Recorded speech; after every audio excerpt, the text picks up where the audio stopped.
There are actually 3 reasons that I celebrate. 1, life.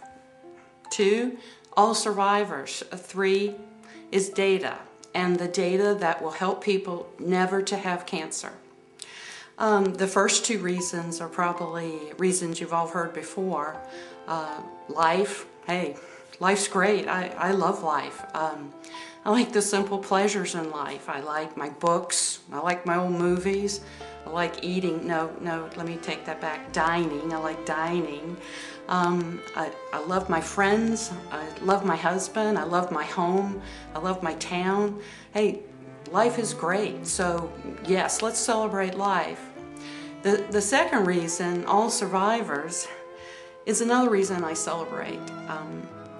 If you could just bottle all that attitude and all that strength from survivors that I've known, you could change the world. It is truly awesome. All survivors are awesome. Now, as far as the third reason, that one may take a little bit of explaining. Data, and all those who will never have to have cancer because of it.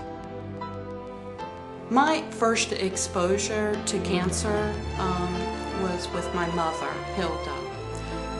She was diagnosed with breast cancer at the age of 53, my age today. She fought a very long battle with cancer.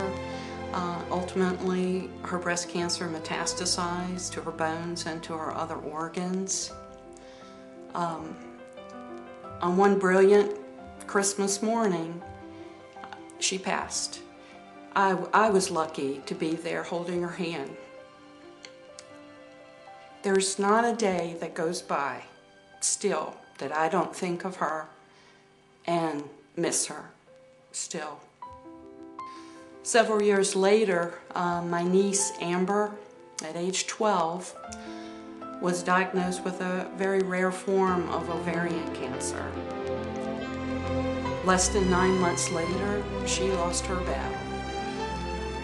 She went through test after test, chemo, surgeries, radiation. She was the bravest little girl you would ever want to see. When she passed, it nearly killed us all. She was our angel after all. Still reeling from her diagnosis, Amber's diagnosis. A few weeks before Amber passed, my sister Connie was diagnosed with breast cancer. She fought the same battle as my mother, but ultimately her breast cancer metastasized to her bones and to her other organs as well. But the thing about Connie, she was this person who loved life. She had this infectious laugh. She could just draw you in, and I'm still there. I know what you're thinking. What a tragic family story.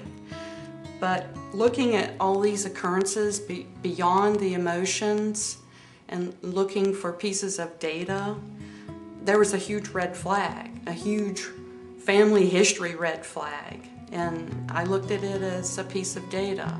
I took that data and I went a step further. I went and had genetic testing, the BRCA analysis test. When I got to the doctor's office, then it was confirmed. I had 3 mutations in my BRCA2. More data. But all this data saved my life, I think. I had a prophylactic double mastectomy and oophorectomy.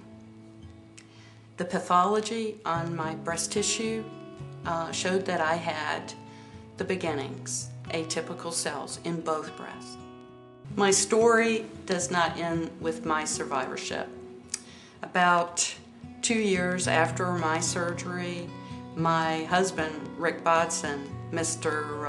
I've never been to the doctor in my whole life, was diagnosed with Hodgkin's disease. Well, any of you who've ever been a caregiver, let me just say, it was the hardest job of my life. And data became my friend. It became my deep personal friend. And with the help of the American Cancer Society, I was able to not only research and learn more about Hodgkin's disease and lymphoma. I knew nothing about that type of disease. I knew about breast cancer, but not about lymphomas. I was able to do that. I was able to get data about treatments, about clinical trials, about drugs and possible reactions. Data became my friend. Now, I know data in this case would not have prevented the lymphoma. I've talked about prevention before, but it sure as heck helped us get through it all. One thing that the American Cancer Society can do for us, two things actually. One, they can help us validate the data, and two, they can help us navigate the data. Data. It saved my life through the genetic testing. I believed it helped save my husband's life, and it could save your life. A reason to celebrate? You bet.